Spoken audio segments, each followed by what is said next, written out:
Hello and welcome back. Glad you've tuned in. And I am here with The Mandalorian Season 2, Episode 7 recap. So after that fantastic episode that we had last, we get to see the team coming together with Din Jarin, Cara Dune, Boba Fett, Fennec Shand, who go to this rustic planet to get the former Empire sharpshooter called Mayfeld, who's played by Bill Burr. So it starts off on that rustic kind of scrapper planet, and Mayfeld, who is necessary because he is the only one who has access to the Imperial clearance codes needed to locate Moff Gideon. So they head off to this planet called Morak, where the Imperial remnants are mining rhydonium. And it has some of the most fantastic action. And of course, who better than Rick Famuyiwa to bring all the action? So we get to see the gang take on a bunch of pirates. And Din Djarin, he has some of the best action sequences in this. So the fleet of pirates that were attacking them, they reminded me of Enfy's Nest from Solo, A Star Wars Story, but it just had its own twist, which made it so interesting. So this episode, by the way, as I said, it was directed by Rick Famuyiwa, who took on Chapter 2 and Chapter 6 of The Mandalorian. By the way, Chapter 2 is a fan favorite. I think Rick Famuyiwa should have been given a show or a movie to direct. He just has such an eye for action.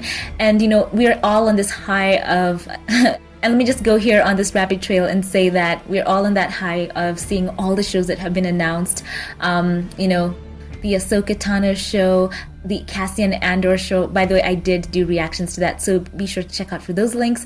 And of course, we have Hayden Christensen himself back as Vader. So I feel like there's room for some of these directors from the Mandalorian show to also explore perhaps directing their own shows. So anyway, back to the main topic. So written and directed by Rick Famuyiwa, this episode called The Believer was just so amazing. It had such great callbacks to great shows that we all know and love.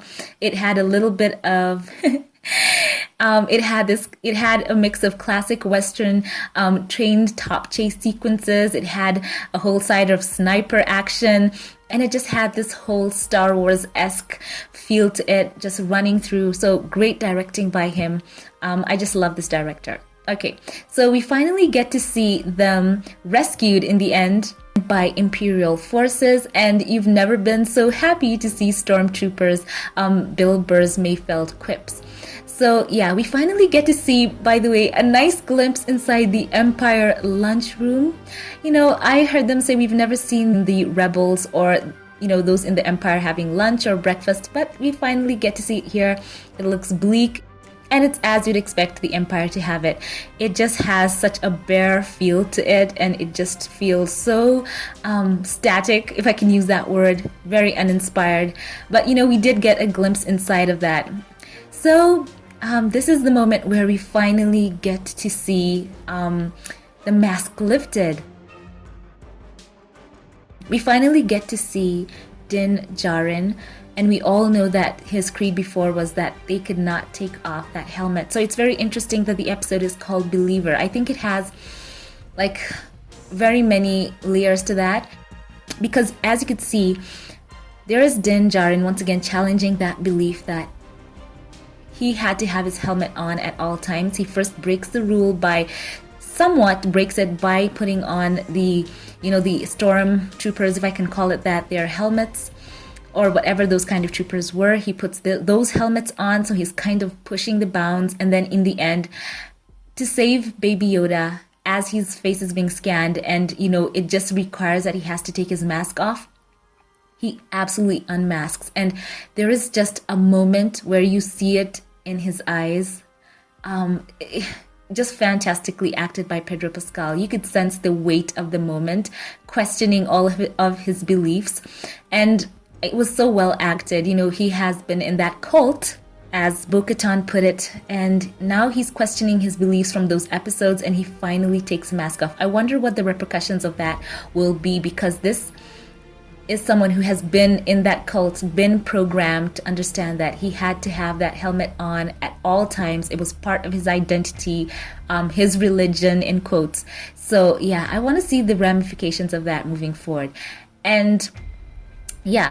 So also, by the way, I'd like to talk about Bill Burr's performance, because he has a moment where he carries the episode. You can see the weight of his, just his performance as he, in a span of minutes, moves from nonchalant to so emotional. And then we have that whole exchange between him and one of the Imperial officers that just ends up in that whole shootout debacle where they have to escape. And then we see Ming-Na's Fennec Shand and Cara Dune, using the best of their sniper abilities to help them escape. So that was a great episode as well. And then we have that meaningful part at the end where after getting a way to contact Moff Gideon, we have Mando use his own words against him. He says, "Moff Gideon, you have something I want. You may think you have some idea of what you are in possession of, but you do not. Soon he will be back with me. He means more to me than you will ever know."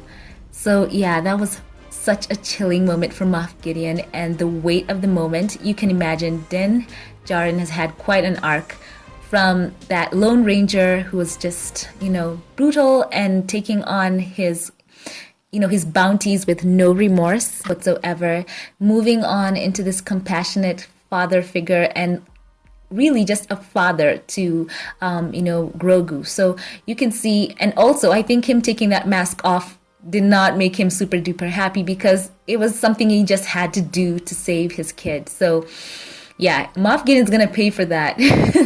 So in the end, I think that the believer is, we get to see Din Djarin challenge his beliefs and rise above them, and also we see Mayfeld just kind of believe now in the whole rebel movement, the New Republic, as he kind of becomes a hero at the end of this. So this was a great episode. Share your thoughts with me in the comment section.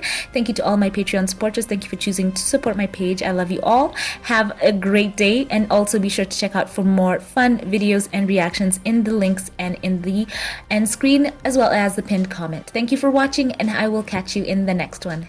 Have a blessed one.